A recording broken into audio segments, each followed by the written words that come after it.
Hello guys, your most welcome at the उड़ान the fly के इस यूट्यूब चैनल पर आपका बहुत बहुत स्वागत है। मैं नागिर मिश्रा एक बार पुनः आप लोगों का स्वागत करता हूं अपने इस यूट्यूब चैनल पर। जैसा कि अभी हम लोगों की पिछले लेक्चर्स में ये बातें हो रही थी, बाल विकास को प्रभावित करने वाले कारकों पर हमारी बातें हो रही थी। बाल विकास के प्रभावित करने वाले कारकों के अंतर्गत हम लोगों ने कई महत्वपूर्ण कारकों के बारे में बात की थी। जैसा कि मैंने बताया था कि ऐसे बहुत सारे इन्फ्लुएंसिंग फैक्टर होते हैं जो बालक के विकास को प्रभावित करते हैं। क्योंकि विकास जो है यह माना जाता है, ऐसा मनोवैज्ञानिकों का मानना है कि यह गर्भावस्था से प्रारंभ होकर जीवन पर्यंत अर्थात टिल डेथ तक चलने वाली प्रक्रिया है। और इस प्रक्रिया के अंतर्गत वो बहुत सारे इन्फ्लुएंसिंग फैक्टर होते हैं जो बालक के विकास को प्रभावित करते हैं। इस क्रम में हम लोगों ने बात किया था तो कुछ ऐसे इंपॉर्टेंट इन्फ्लुएंसिंग फैक्टर थे जिस पर हम लोगों की बातें हुई थी। और उसके अंतर्गत हम लोगों ने सबसे पहला पॉइंट जो रखा था वो माना था कि वंशानुक्रम होता है जो सबसे ज़्यादा बालक के विकास को प्रभावित करता है। क्योंकि हेरिडिटी जो होती है वो बालक के शारीरिक विकास में बड़ा कंट्रीब्यूशन उसका होता है। उसके बाद हम लोगों ने बात किया था कि वातावरण दूसरा ऐसा इन्फ्लुएंसिंग फैक्टर है जो बालक के विकास को पूर्णतः प्रभावित करता है। उसके बाद हम लोगों की बात हुई थी परिवार एक ऐसी प्रथम अनौपचारिक संस्था है जो बालक के विकास को प्रभावित करता है। उसके बाद हम लोगों के दो महत्वपूर्ण बिंदुओं पर बात हुई थी, खासकर मूल प्रवृत्तियां और अभिप्रेरणा। तो उसी के अंतर्गत उन इन्फ्लुएंसिंग फैक्टर के अंतर्गत आज हम लोगों की बातें होंगी अभिप्रेरणा पे। अर्थात हमारा जो आज का टॉपिक होगा वो होगा मोटिवेशन। यूपी टेट और बिहार टेट अथवा सीटेट के दृष्टिकोण से मोटिवेशन एक बहुत ही इंपॉर्टेंट चैप्टर है जिसमें विगत वर्षों में कई बार परीक्षाएं पूछी जाती रहती हैं और इस तरीके से प्रश्न पूछे जाते रहते हैं और वो आपके कहीं न कहीं हर एग्जाम के दृष्टिकोण से बहुत महत्वपूर्ण टॉपिक है। गाइस, इस चैप्टर को हम लोग एक ऐसा टेक्निकल टेम्परामेंट से पढ़ेंगे, एक टेक्निकल तरीके से पढ़ेंगे जिससे आप पूरे जीवन में इस चैप्टर को भूलोगे नहीं। और इसके अंतर्गत हम लोग एक बात और रखेंगे कि महज एक छोटा सा फॉर्मूला होगा, ये छोटे से फॉर्मूले के अंतर्गत आप पूरे चैप्टर को समझ जाओगे और आपको कहीं भी किसी भी स्तर पर दिक्कत नहीं आएगी। अब आपके मन में आ रहा होगा साहब वो कौन सा ऐसा छोटा सा फॉर्मूला है जिससे हम लोगों की चीज़ें आसानी से कवर हो जाएंगी। तो इसके अंतर्गत हम आपको बात करते हैं, आपसे बात हमारी हो रही है। तो अब मोटिवेशन की अगर बात किया जाए तो मोटिवेशन होता क्या है। क्योंकि जब हम किसी भी चैप्टर को स्टार्ट करते हैं तो हमारे पास दो चीज़ें सबसे महत्वपूर्ण होनी चाहिए। जो सबसे पहली समझ होनी चाहिए वो तो ये समझ होनी चाहिए कि आखिर इस टॉपिक का, अभिप्रेरणा के इस टॉपिक का क्या अर्थ है। सबसे पहली चीज़ हम लोगों को समझना है अर्थ क्या होता है, ठीक है। उसके बाद हम लोगों का जो दूसरा महत्वपूर्ण क्वेश्चन अराइज होता है टेट वेट की परीक्षा में, टेट में, सुपर टेट में जो भी क्वेश्चन अराइज होता है वो कभी कभी क्या होता है परीक्षाओं में सीधे सीधे डेफिनेशन या परिभाषाएं रख दी जाती हैं और पूछ लिया जाता है निम्नलिखित परिभाषाएं किस मनोवैज्ञानिक की है अथवा किसने इसको दिया है।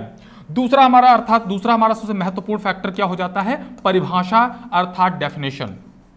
हमारा तीसरा महत्वपूर्ण फैक्टर जो होता है उसके अंतर्गत हम लोग जानते हैं कि विशेषताएं अर्थात अभिप्रेरणा की क्या क्या विशेषताएं होती हैं।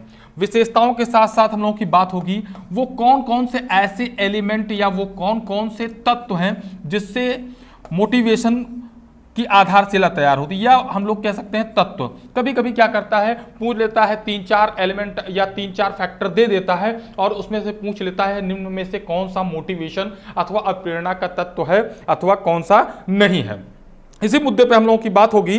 अब चूंकि एक बात और मैं यहाँ पे कंफर्म करता चलूंगा, कभी कभी कुछ लोगों के अंदर कुछ लोगों को थोड़ा सा इस बात को लेकर बड़ा भ्रम पैदा हो जाता है, साहब अभिप्रेरणा और प्रेरणा क्या बोथ आर वन थिंग या डिफरेंट चीजें हैं। तो एक चीज आप जान लीजिए कि अभी अपने आप में एक उपसर्ग है और यह जो है अभी उपसर्ग लग जाने के कारण यह प्रेरणा हमारे आंतरिक पक्ष को प्रदर्शित करता है, जबकि बाह्य पक्ष को हम लोग जो नॉर्मल सेंस में बोलते हैं उसे हम लोग प्रेरणा कहते हैं। क्योंकि आप लोगों की तरह मैं भी एक छात्र जीवन व्यतीत कर चुका हूं और वो हमने समस्याएं, वो दिक्कतें जो शब्दों के साथ होती हैं वो मैं बहुत अच्छी तरीके से समझ सकता हूं।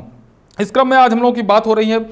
तो अब चूंकि मोटिवेशन मैंने बताया कि इसका इंग्लिश एक जो वर्ड है मोटिवेशन, और मोटिवेशन जो है वो एक्चुअली लैटिन भाषा के मोटम शब्द से निकला हुआ है। हालांकि ये आपके एग्जाम में अभी तक पूछा नहीं गया है ऐसा, लेकिन आप जानकारी में आपकी ये होना चाहिए। कभी कभी क्या होता है पूछ लेता है, इजी क्वेश्चंस फॉर्मेट होते हैं तो आपसे पूछ लिया जाता है। तो मोटिवेशन एक्चुअली लैटिन भाषा के मोटम शब्द से उद्भूत हुआ है, उससे निकला हुआ है, जिसे इंग्लिश में हम लोग मोटिवेशन कहते हैं।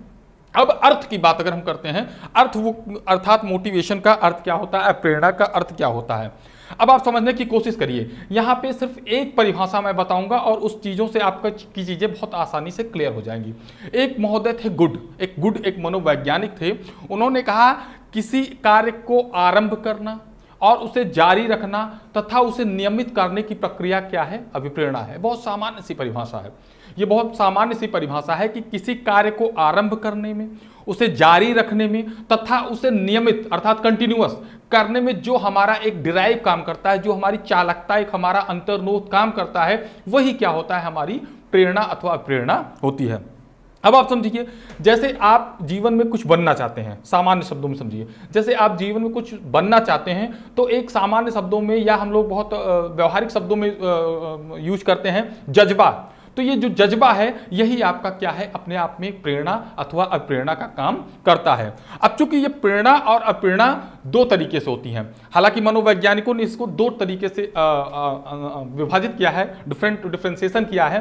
कुछ प्रेरणाएं हमारी आंतरिक होती हैं और कुछ बाह्य होती हैं। हालांकि मनोवैज्ञानिकों ने अलग अलग तरीके से बहुत सारे डिफरेंशिएशन किए, इसके क्लासिफिकेशन किए हैं। कई मनोवैज्ञानिक हैं, जैसे हमारे थांडाइक महोदय हैं, उन्होंने इसको अप्रेरणा को कई तरीके में विभाजित किया है। उन्होंने सामाजिक अप्रेरणा की बात की है, कृत्रिम अप्रेरणा की बात की है। तो इस तरीके से प्रेरणाओं का क्लासिफिकेशन तो काफ़ी ज़्यादा होता है, लेकिन हम लोगों को यहाँ मूल चीज़ों को समझना कि अप्रेरणा होती क्या है।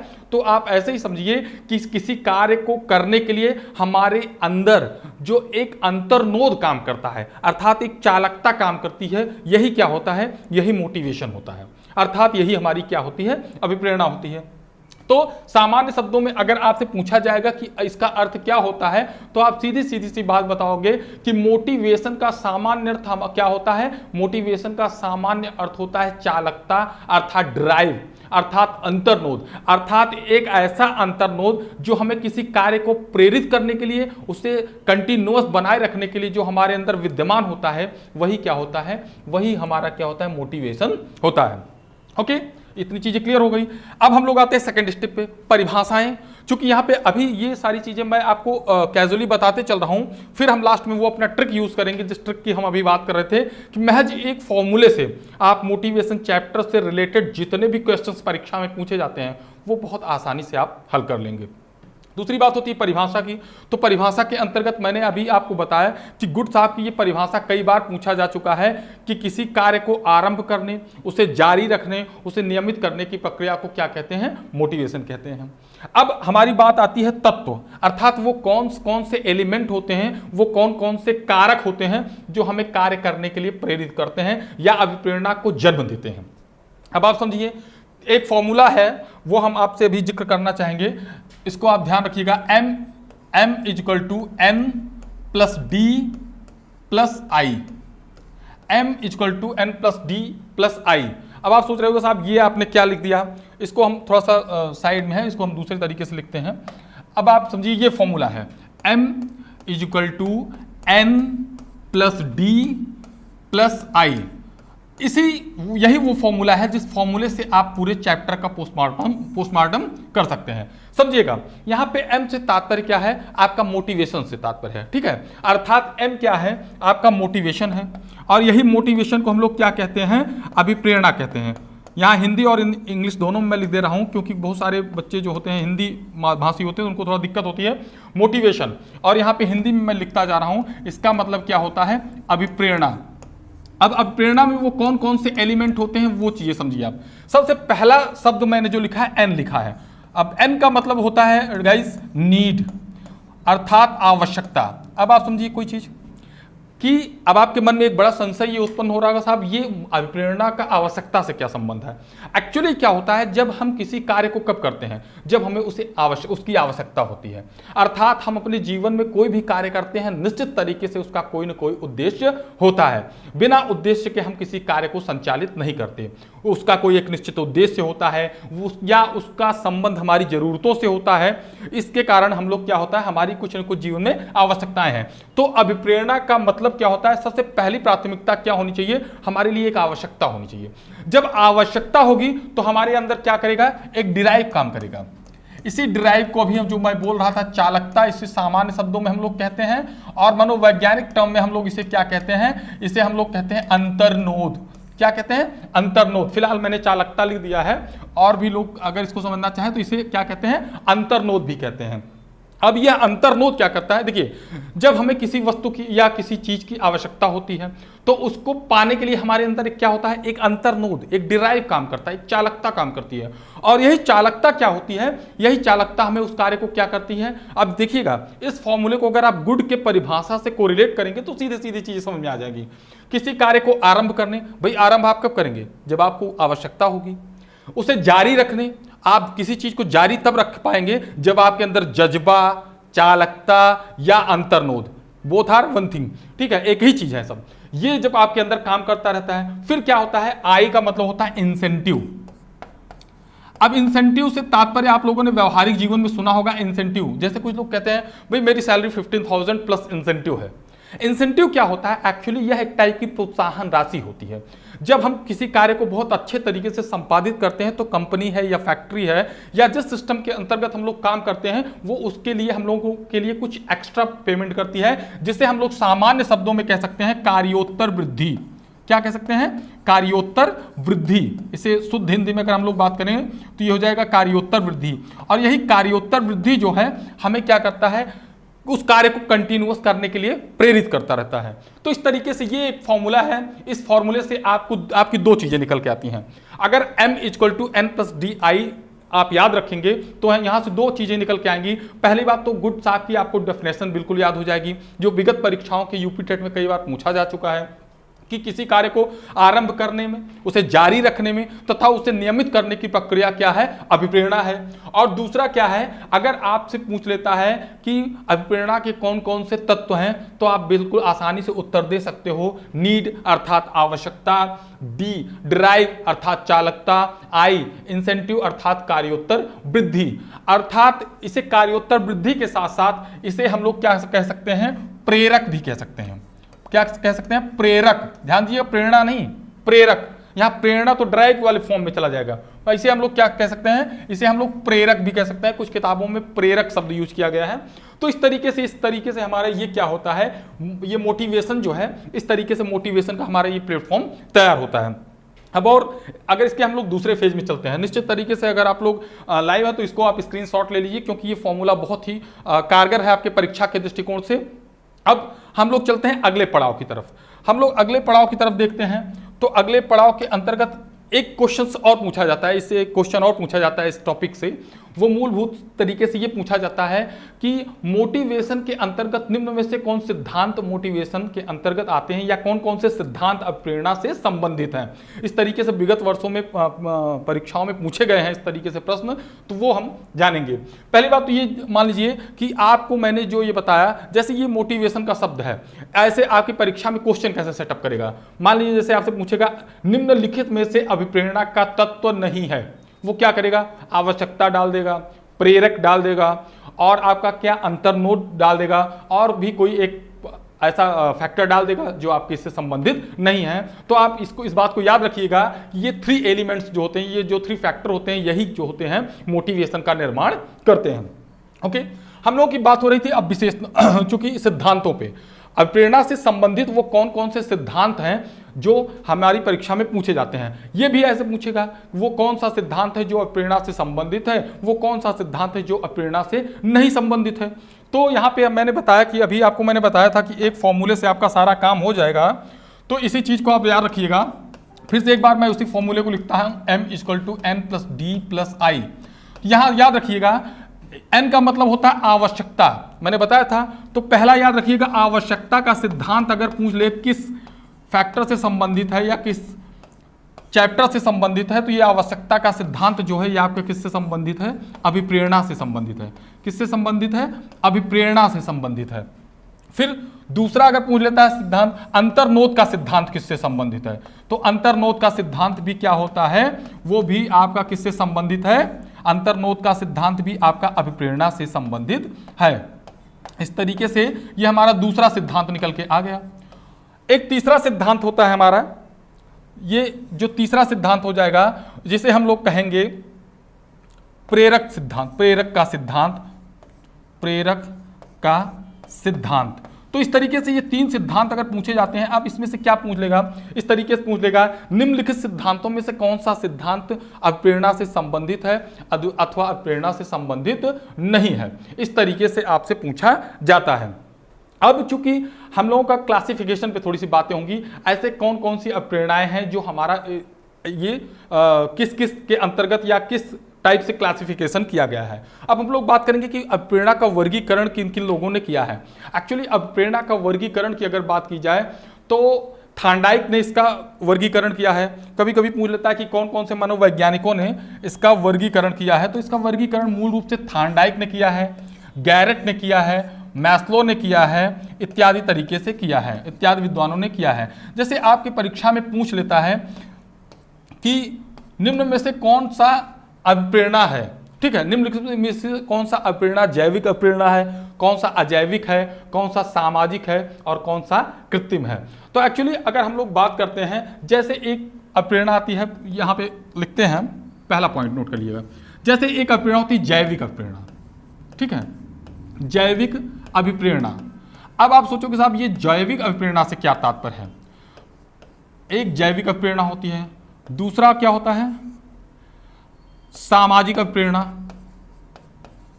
ये प्रकार हैं अभिप्रेरणा के, ध्यान दीजिएगा, यहां पे मैं लिख दे रहा हूं, ये प्रकार हैं, इन प्रकार को आप याद रखिएगा। दूसरा क्या है, सामाजिक अभिप्रेरणा है, और तीसरा क्या है, कृत्रिम अभिप्रेरणा है, कृत्रिम अभिप्रेरणा है। अब इनके एग्जाम्पल्स भी मैं आपको समझाते चल रहा हूं और ये कैसे काम करते हैं या कैसे किन किन को किस श्रेणी में रखते हैं। जैसे देखिए, पहला हमने क्लासिफिकेशन किया है जैविक अभिप्रेरणा, क्षमा कीजिएगा अभिप्रेरणा लिख दिया तो मैंने, ठीक है।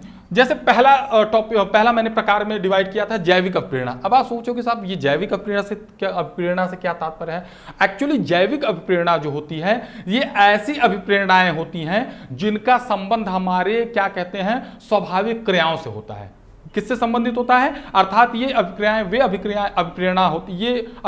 अभिप्रेरणाएं होती हैं जिनका संबंध किससे होता है, हमारे सामान्य जीवन के पक्षों से होता है। जैसे आप समझिए, भूख,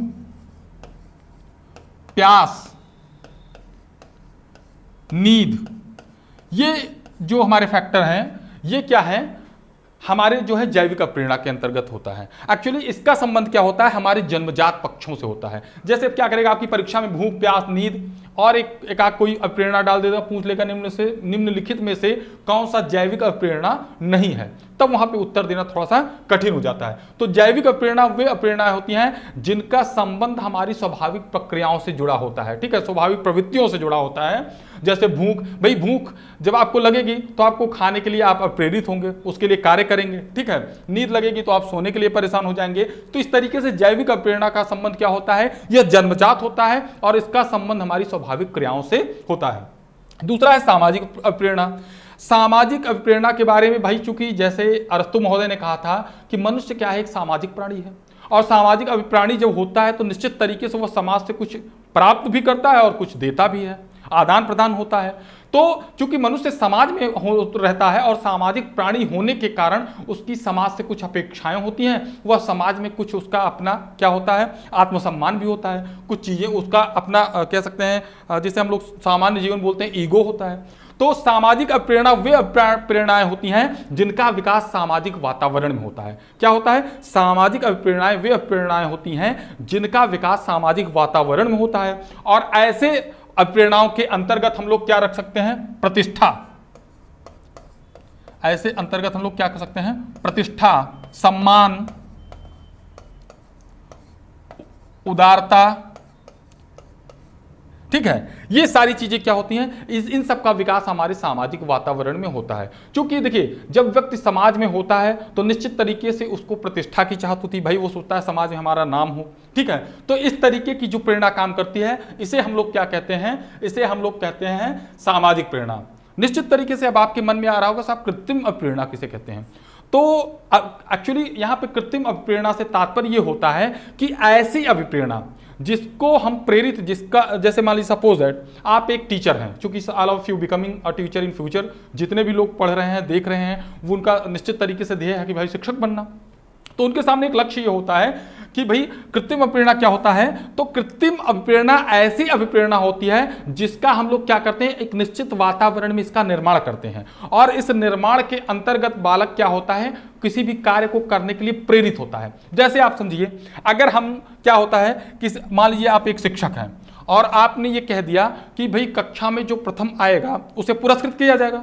तो जब पुरस्कृत वाली बात होगी तो बच्चों में एक विशेष प्रकार की अभिप्रेरणा आएगी और निश्चित तरीके से क्लास में अच्छा परफॉर्मेंस करने के लिए परेशान रहेंगे। तो इस तरीके से क्या होगा, इस तरीके से हम ले सकते हैं पुरस्कार या दंड।